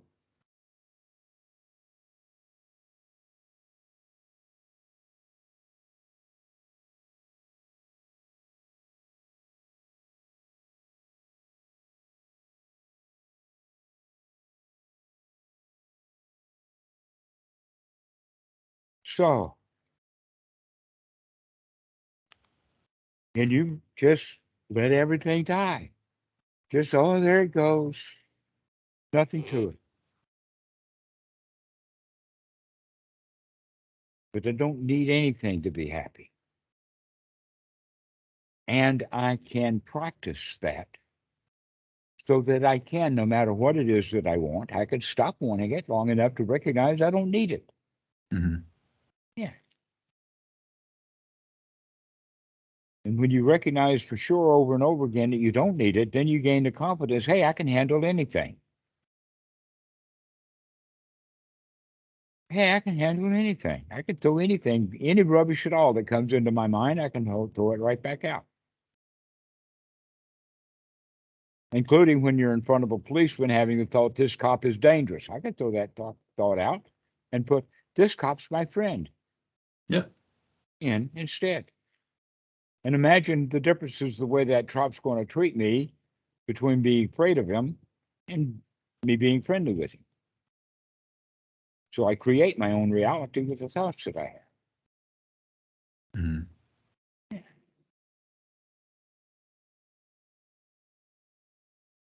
And when we know that we can make that change, then we can handle anything. Yeah, any cop that, any police officer, dressed or otherwise, welcome on my porch. He can come with handcuffs and warrants if he wants to. I can handle that. Mhm. Mhm. And if he brings a big six shooter and shoots me, I can handle dying. Yeah. Yeah, I can handle that. I can die happily. I think if someone came and pulled a gun on me and like was gonna actually kill me, I think I'd be scared. I'd be scared. Realistically, you know. Mhm. Right. Well, that's because you're telling yourself that you don't have the skills to do it. Yeah, So you're already in unwholesome thoughts. Why don't that's you tell true. yourself instead that, hey, I can handle that?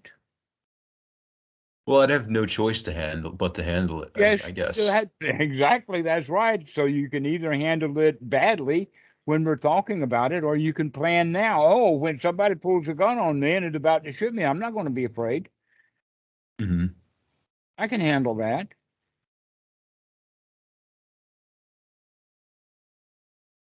I can hand him my wallet. Oh yeah, hand him my wallet, no problem. Right. But no, you're afraid of the gun. I'm afraid of the gun. Yeah, I'm afraid of Yeah, the you're afraid of the gun.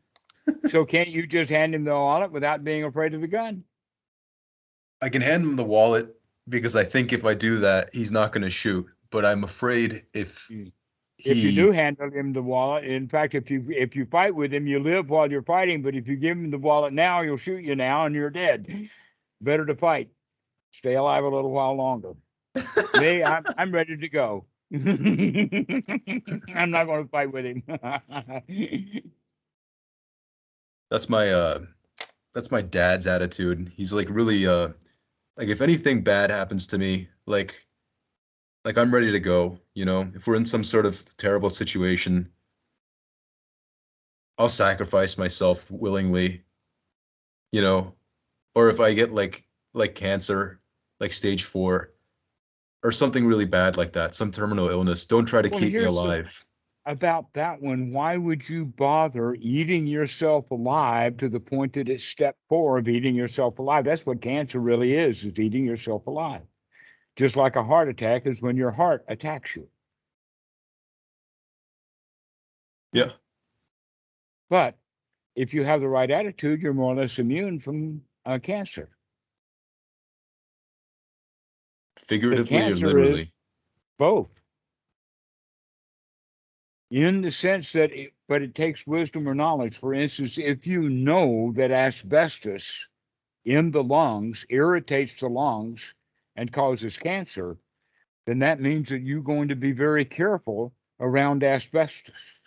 Yeah. Maybe even quit the job that you have where you're handling asbestos for some company. Right.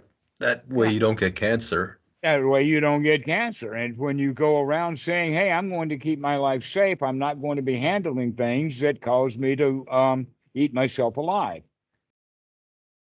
And so we don't take medicines because a lot of medicines have carcinogens in them. I mean, some medicines even have little babies in them. I mean, that's what what they call it, the anti-abortionists tell you. I'm just pulling your leg now. Wait, what medicine has babies in it? All of them. What? Yeah, all of them. I mean, they call that biological research, and they take dead babies out of what mothers' wombs and make medicine out of it. That's one of the major problems that the Christians have is they don't want to take the medicine because the medicines are made out of dead babies that were aborted. But that's not true. Well, that's what they say, You can't listen to those wacky people. but everybody's out there being wacky one way or the other. That's true. I'm pretty wacky. Yeah. No, we need to keep our eyes open and watch for sure. And know the background of each education that we're taking to know what it does and what the research behind it is and all of that kind of stuff. So getting information about medications is a whole lot different than just being afraid of something because it's got dead babies in it. Why do you know that? It's because people on the street corner that just came out of the church have signs saying that your medicine has babies in it. I mean, this is common. They call it what, stem cell research? Oh yeah. Yeah. Yeah, yeah, that's it. Speaking of Christians, let me run this by you, okay? So like, what do you think of the attitude that life is super precious? Like, let's say someone is in horrible It pain. is. No, let's say that this life, this moment for you is precious. Why aren't you appreciating the preciousness of this particular moment right now? Yeah, but what if someone has like a horrible disease and like they're suffering immensely, like horrible pain, horrible pain? Should we just let Okay. them die, or is it like we should just make sure we try our hardest to keep them alive?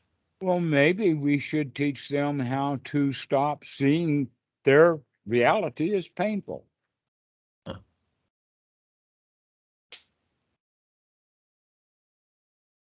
The word pain is a mental word and not a physical reality. The physical reality is it's a sharp sensation, a dull sensation, a throbbing sensation, many different kinds of sensations that we have. A tingling sensation. Maybe you can define it even as an itching sensation. But Yeah, the but that's what word I mean. What if, pain yeah, mhm. is a mental word, Yeah, but what if someone's in like a and it ton of means I physical don't pain? like how I feel.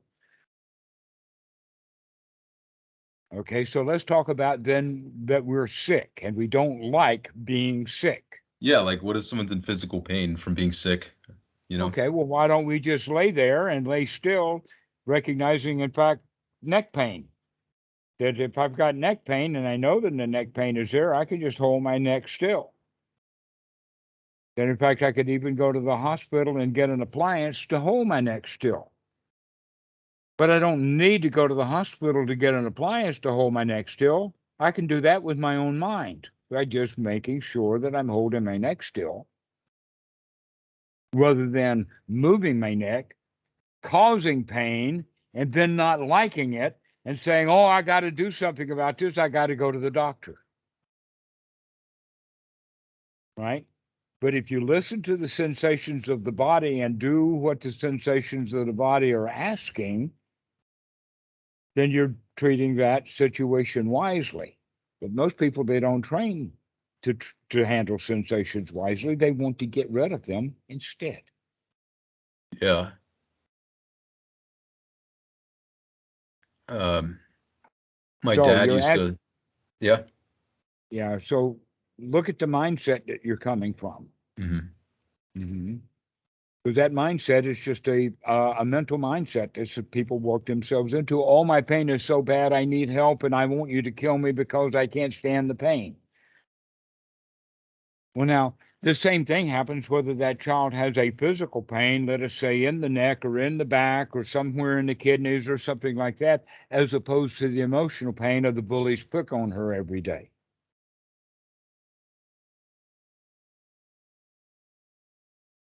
Both of them wanting out. Both of them sometimes wanting out bad enough that they'll kill themselves.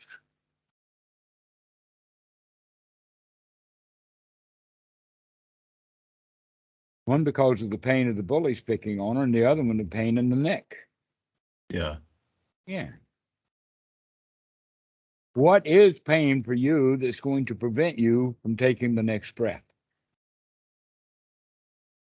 Because that's when you die. You die when you stop breathing. Yeah. Yeah. So, can you breathe through this pain, this sharp sensation that you're having in this moment? Can you take a deep breath and survive that one sharp pain? If yes, then you are alive. Yes. Then, yes, you're alive. And if no, then you die. Yeah. That the pain is too much for me to bother to take the next breath. Hmm. That's exactly, by the way, the whole point of crucifixion. Imagine there you are, nailed or wired up to the cross Yeah. with all of the weight hanging down, The and crown of it's hard to thorns. breathe. Crown of thorns, and it's hard to breathe. Yeah. Why is it hard to breathe? Because the way that you're stressed out puts pressure, downward pressure on the breathing. Really? Yeah, so you can't breathe, Oh, okay. especially when you're hanging like that. In order to release it. And in fact, that's why the people have their nails or their feet nailed, or they have a little platform them to stand up so that they can stand up, take some pressure off their arms so that they can take a breath. Hmm. But eventually, it's going to be too much work to take that next breath. Time to go. I've had enough. So do Okay. you have to hang there on the cross for 7 days, struggling with the breath, or can you do it in 3 days and just say, "Hey, I'm out of here"?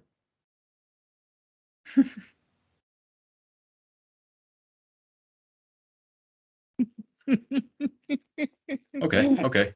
How long are you going to cling? When are you going to let go? How much struggle are you going to put into the breathing? Yeah. Those Yeah. are the kind of questions that we will eventually have to ask ourselves Hold on. in Hold the on 1 heat of second. that moment. 1 moment.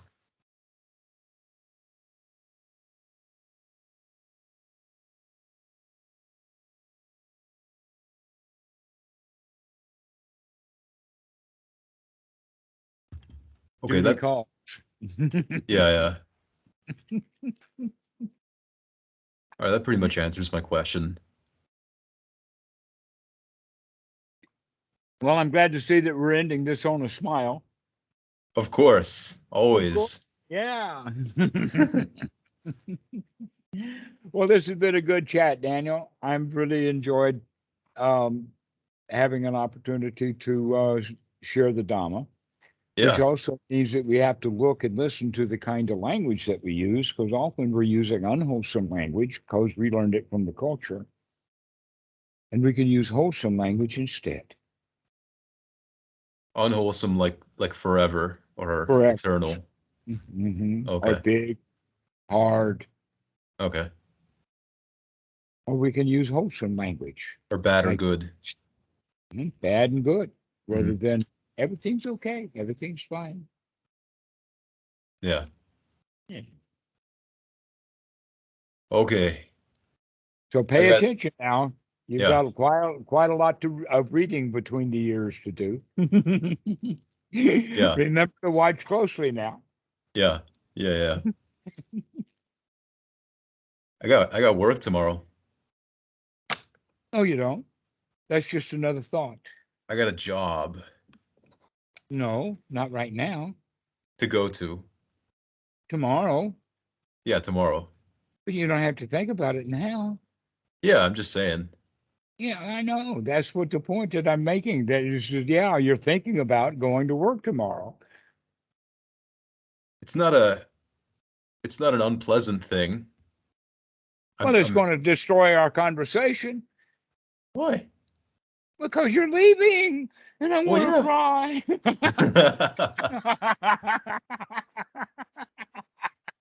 I'm leaving anyway. I'm leaving anyway. Okay, that's right. You could leave without a reason. Whether you've got a job tomorrow or not, it's okay to leave. Just leave on a high note. Yeah. Ta-da! I this whole call was a high note. Just a Excellent. constant high. Excellent, Daniel. Well, we'll see you later. All right. See you, Thanks Dhammarato. for calling. Okay, bye-bye. Bye-bye.